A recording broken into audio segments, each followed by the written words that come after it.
It really does seem to be the case. Be aware that this will make you transparent. And this often puts exchanges and projects at a competitive disadvantage, which might lead them to completely avoid the EU. Well, that's quite a bleak outlook. So if you were looking for some Sunday entertainment today, you might want to check out another video on my channel. Because today we're talking about a topic that I've touched on before, but in just 3 days, everyone across Europe will be discussing it. We're talking about MiCA, and I have some explosive updates for you, like whether you should still be using such a device right now, and what else is coming our way. You'll find out why this is just the beginning and why we have absolute chaos in this video. Whether we should still use such a device right now, what else is coming our way. Why this is just the beginning and why we have absolute chaos, you'll find out in this video. So peace out, see you after the intro. But let's start off on a positive note. Wow, champagne showers, we've hit 8,000 subscribers. Thank you so much for your trust and for all the comments, all the likes, everything that has come in here. Even if you like this video, I would be grateful if you could give me a quick like, which would boost the algorithm accordingly. And of course, if you really enjoy it, because there are still a lot of people out there watching the videos but not subscribed, just hit that button and feel free to activate the bell so you don't miss any important info. And importantly, there was no drawing for the Advent calendar door yesterday. So yes, anyone who's wondering, hey, Christmas is over. Yes, that's true, but we still have a few envelopes left, so today we're doing a new drawing and we'll also open a new door. And with those words, let's dive into the topic. And I tell you, the tranquility is pretty much gone. So I already published a video in the past few days about what's going on with MiCA. In the end, there were almost more question marks than answers because it felt like nobody had a plan. It seems like the people who wrote the regulation don't really have a clue either, which unfortunately puts Europe at a disadvantage when it comes to digitalization, crypto, and so on. That wouldn't be anything new at this point because the basic idea behind it is actually pretty cool. So I'm not going to dive too deep into this because I've already talked about it. Definitely check out this video. It has gone quite viral. Here's the link. The core idea is to establish a unified standard. That's actually quite commendable because it primarily affects the companies and service providers, the investors.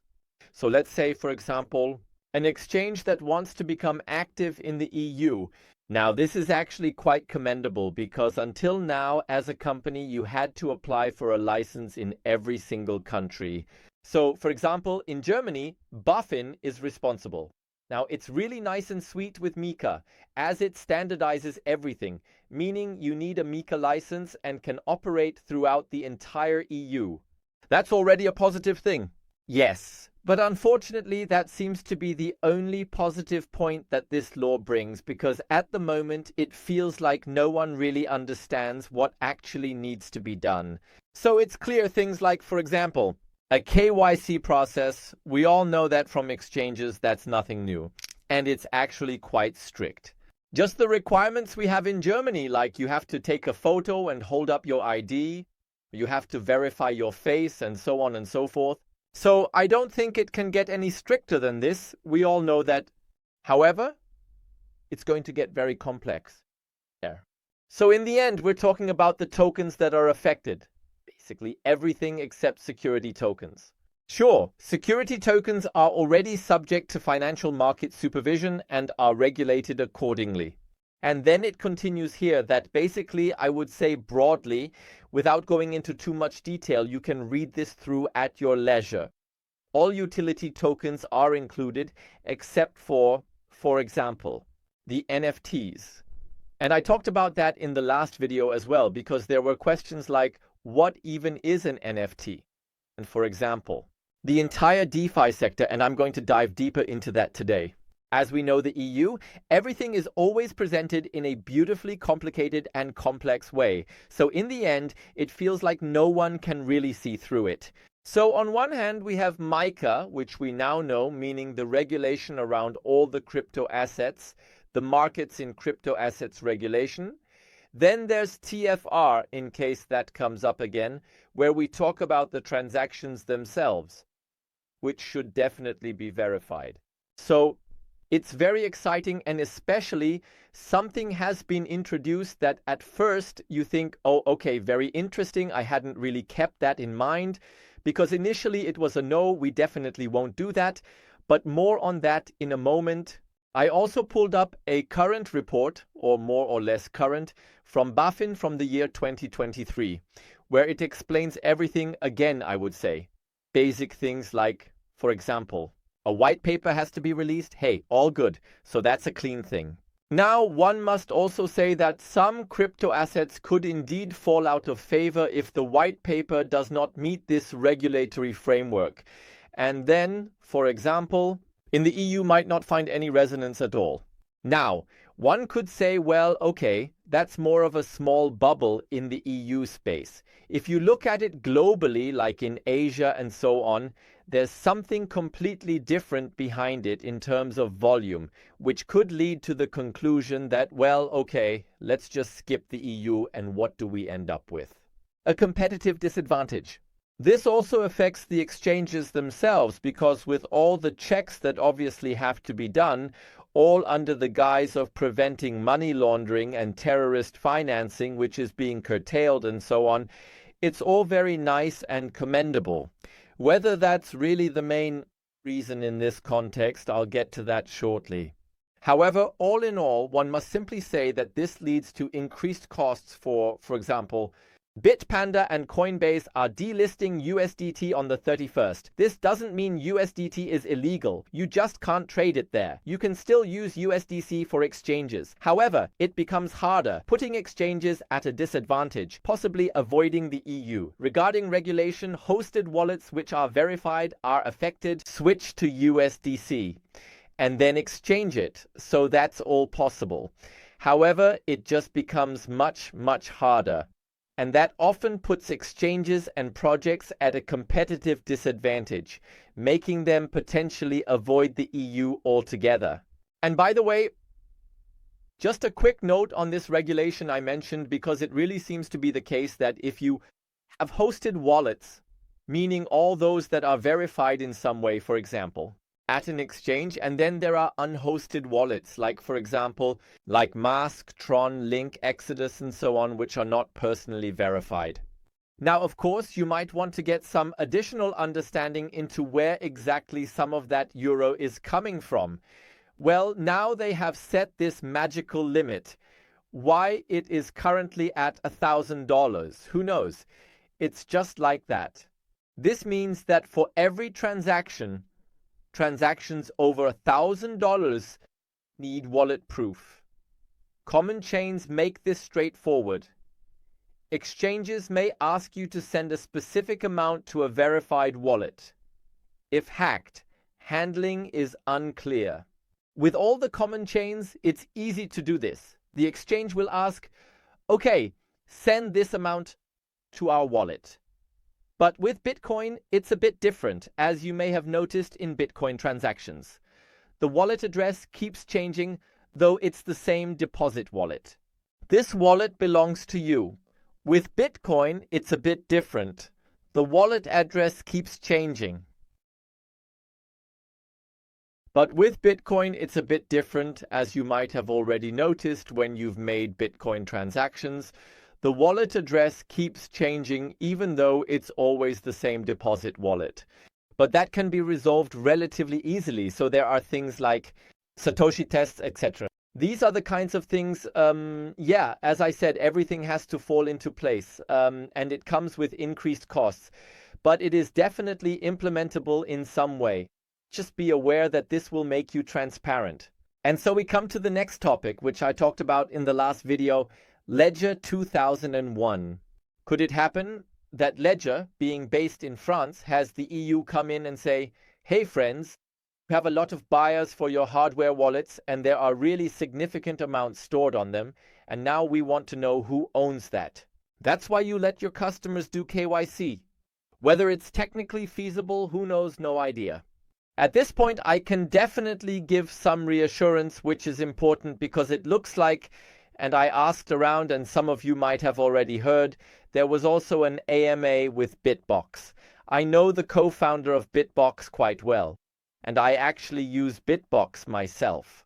Just a quick note here, this isn't meant to be an advertisement, but you can get a 5% discount if you don't have a hardware wallet yet and want to use Bitbox, for example. Check the description, there's the link. Why Bitbox? It's open source and it's based in Switzerland, which means that MiCA regulations can't really apply there. I can predict that much right away. On the other hand, you also have the big advantage of being open source, but unlike Ledger, not all networks are listed. So just to be clear, that's the message, both pros and cons, but Bitbox is focused on security. So much for that. But what do I want to say here? Will Bitbox or any other hardware wallet be affected by MiCA? No. Why?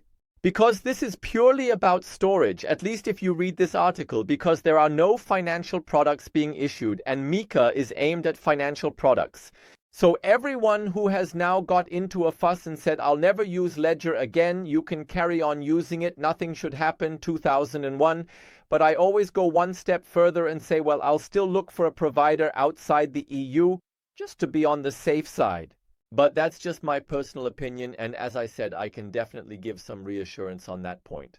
Now let's move on to the other points I want to address, and I can only recommend that there are 2 videos on my channel that have already dealt with this topic in more depth than I have. I'll link you to this video up here, which is about the EU, possible expropriations, what's behind that, and also this ban on cash, why that has to do with crypto as well. I'll link that up here too. Quite interesting. But I want to take a moment to summarize MiCA before we get to what will follow after MiCA, because MiCA is really just the foundation, and I'll illustrate this with an example. I'll just say right away, this isn't meant to be some kind of advertisement. I think you all know Evercraft if you've been following my channel closely, and it's about the tokenization of a sustainable project, or rather, the company that invests in various projects. So far, so good. Now, the problem with this is, and I experienced it live, is that it says, for example, a test facility in Austria, so we are in the EU, and then it just keeps going like that. And then you see this regulatory cosmos wrapping around the project more and more, and it feels like it's hindering rather than supporting it. What will the end result be? All the companies are leaving the EU, of course, because it's still easier there. You can get a MiCA license, but you're just not as dependent on it anymore. So that's just a core message of it all. Whether this is beneficial for the EU as a location, for crypto companies, I personally absolutely doubt it. If you're more interested in what's currently happening with the project, what has happened, feel free to click here. But now the big question is in the room, does the EU really want to protect us? And is that the core message behind it? And I'll just say right away, I'm not going to get political here. It's not like everything is being taken away from us or anything, but let's take a look at the stark numbers. By 2028, there will be 58.1 billion less in tax revenue. Yes, it's an estimate, but friends, that's a crazy amount. It's clear that a traffic light coalition government has definitely driven a lot into the ground. That's probably no longer an open secret, but be that as it may. I just want to clarify at this point, the state needs money, and that's why we're also discussing cash and crypto in this context. These are all means of freedom, if you will. So that's also this big advantage behind it. Cash is something that no one can just take away from you quickly, and you can move around freely with it. But also cryptocurrencies, and I definitely don't mean CBDCs, because those are definitely about control again, even if that's sometimes sold differently. But that might already be a reason, because many at the government level have certainly realized that a lot could potentially flow past the treasury when it comes to crypto. By the way, for those who don't want to believe this, there was, and this is also part of the video I made back then, prank against Lagarde. So what exactly happened there? There was a Zelensky, but not the real one. And he invited dear Mrs. Lagarde to a video call. And then there were statements made that make you think, wow, that's crazy. This was over a year ago. But just listen to this passage for a moment. You know what? Now we have this threshold in Europe of over 1,000 euros. You can't pay in cash. You're on the ground. Aha, so anything over 1,000. Can't pay in cash. It's interesting because this regulation doesn't actually exist in this form yet. Well, at least not officially. We don't know what all is being planned behind the scenes. And those are the points where I say, it's strange, why is that not allowed to be done? And that brings us to an authority you might have heard of, AMLA, the Anti-Money Laundering Authority, based in Frankfurt. By the way, the only thing that seems to have changed on the website is that Christian Lindner is no longer listed at the top. But in the end, we're talking about, as it says, terrorism, anti-money laundering, and so on and so forth. Hey folks, this all looks pretty nice and neat, but I want to wake everyone up for a moment. So anyone who thinks at this point, well, they're so slow anyway, and by the time something happens, we're basically talking about a super tax office, if you will. So that means all data is centralized and collected in Frankfurt, which naturally allows for much faster movement.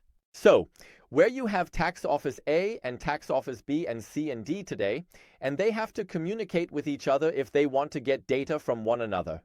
No, that's then stored centrally. By the way, it's the same with CBDCs, which I always mention. There won't be any bank secrecy anymore because there's a central bank where you have your account and they have full visibility into it. I don't want to paint too dark a picture here, saying that accounts will be frozen or anything like that, but theoretically, the risk is there. Just a side note, and the authorities will also be active accordingly now. So if you want to check it out, everything is officially accessible so that these authorities can react much, much faster. And here I want to mention one last thing which is also quite interesting in the fight against money laundering, the asset register. Maybe you've caught a glimpse of this on the site, but it's also very interesting. In 2021, a feasibility study was initiated. Okay, it costs something around the euros, and then there's a person like the chairman of the Bundestag or whatever, fancy titles and positions there are, who then stood up and said, that's not all decided yet. So we just conducted a study there. Okay, so you commission a study costing euros and you don't even know if it's worth it. All right. Well, when it comes to wasting taxpayers' money, we're all experts. So from that perspective, it's definitely a great thing if you read through the whole thing further. What I want to get at is that this whole thing could also affect cryptocurrencies in the future, for example. Gold. And by the way, everything is recorded above a threshold of euros. And that is also supposed to be recorded centrally. So land registers, extracts, and so on, company registers, but also possibly cryptocurrencies in the future, artworks, gold, and so on. Well, those are some great prospects.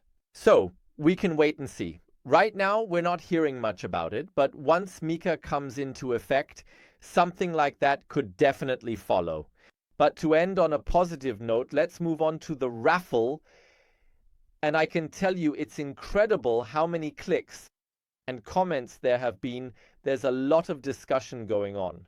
I'm also looking to probably bring an update video tomorrow because some more information is shared. And I want to take a closer look at it and share with you whether it's accurate. All right, now we're starting the drawing. And congratulations, the application will have courses of well over $30. It's pure mathematics. Okay, Christian, I personally have a bit of a different view because, as the math suggests, I think we also mentioned this in the comments, and we can definitely discuss it openly as long as we keep it friendly. I also find it very professional how you responded. I'm trying to exchange ideas on an equal footing to see what everyone's opinions are. So, just connect in the comments. That's definitely what it's all about.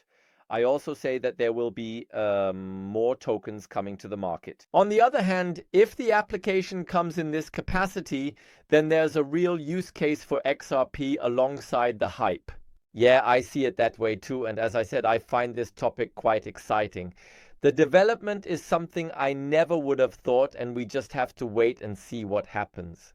Definitely, how can you win 2,000? Just send me a quick message on Telegram and then you'll get all the further information. Now let's get the raffle drum rolling. Oh, it's getting empty slowly, but we'll manage. Here we have a new envelope. How can you win now? First, please create a BitMEX account.